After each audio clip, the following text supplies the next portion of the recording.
Hello guys. Ito, nakabihis ako. Dahil gagawin ko, magbe-breakfast ako doon sa labas sa restaurant.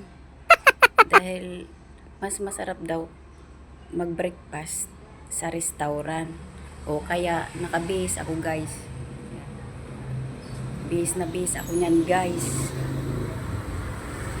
Guys, nandito na ako sa restaurant. Uupo na ako guys.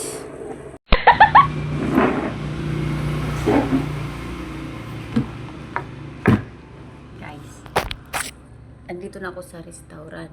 Mag-order na ako ng kakainin kong breakfast. Ano pong order nyo, ma'am? Okay. Okay po, balik lang po ako.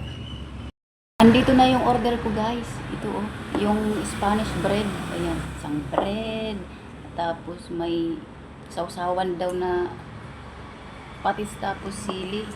At coffee. Tikman ko yung coffee. Ang sarap nga. Tapos, sausaw ko dito. Oh no. Sobrang sarap. Punta na kami dito guys. Ang sarap ng breakfast nila dito.